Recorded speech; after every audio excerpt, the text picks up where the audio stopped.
Well, Gaie McLeod is, of course, part of the wonderful McLeod family up in McBee family that's been farming for over 100 years. That's we right. had this wonderful celebration just recently. We did. Recognizing that. And every year, y'all have some festivals, which is a great way for you not to have to go through the cookbooks. They keep coming up with recipes. That's right, and we have recipe contests. Yeah. And this year, our Peach Festival we had 18 entries. That's huge. And it was huge. Yeah. And this is our first place winner. It is by far one of the best ones we've ever had.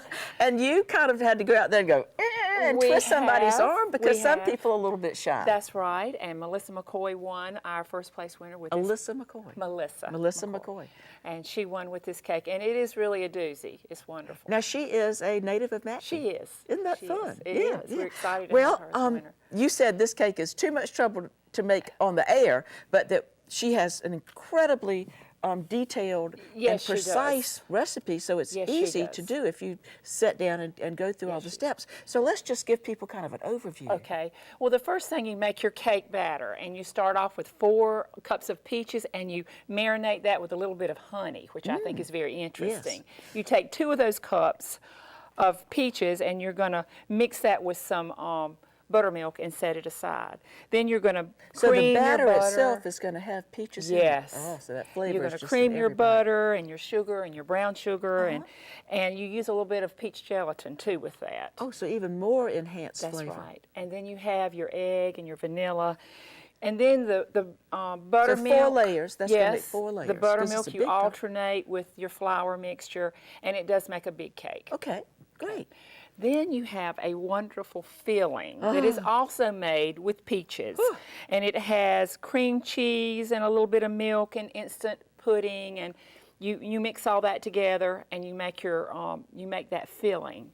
The frosting is the whipped cream, and it looks like it has pieces in it too. It does.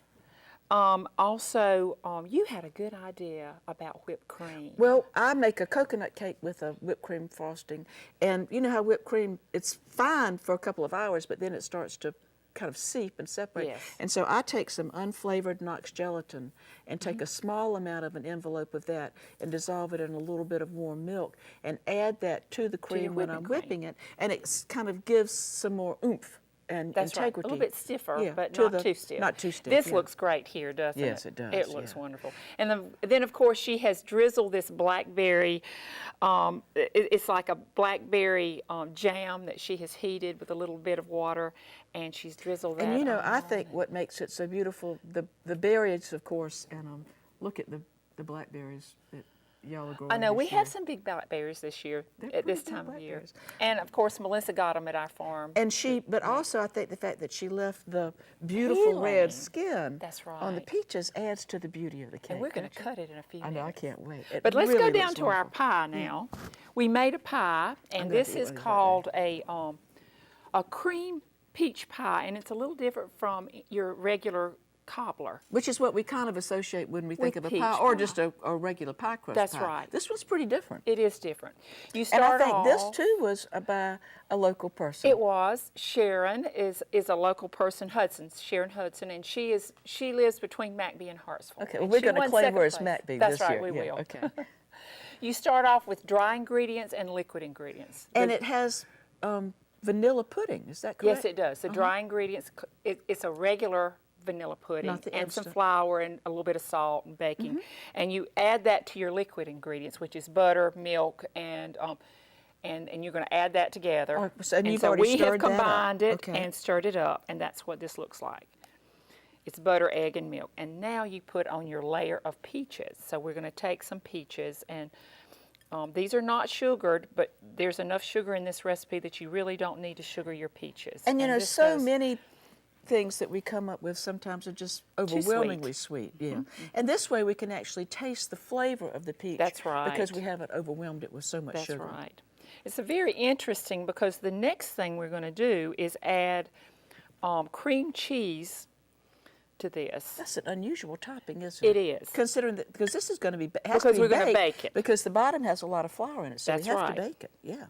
So we add our peaches, and then in this bowl we have whipped cream cheese with a little bit of sugar. And that's what goes on top of this.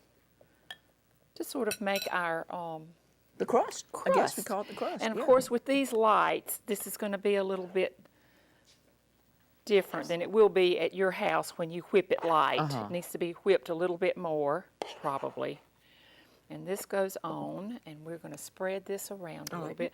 Now, Amanda, I'm going to get you to mix the sugar. Okay. It's a tablespoon of sugar with a little bit of cinnamon, a tablespoon of cinnamon. And we're going to... This is going to have some different flavors. I like the idea. And it's a very interesting pie. Easy and quick and different. And, you know, we were so bummed out earlier this year when that late freeze came. We thought there's not going to be a peach. That's right. But I think, fortunately, y'all in McBee and some of our other peach farmers have fortunately, I know it was a lot of work, a lot of y'all did a lot of things to save some of the peaches in your orchards.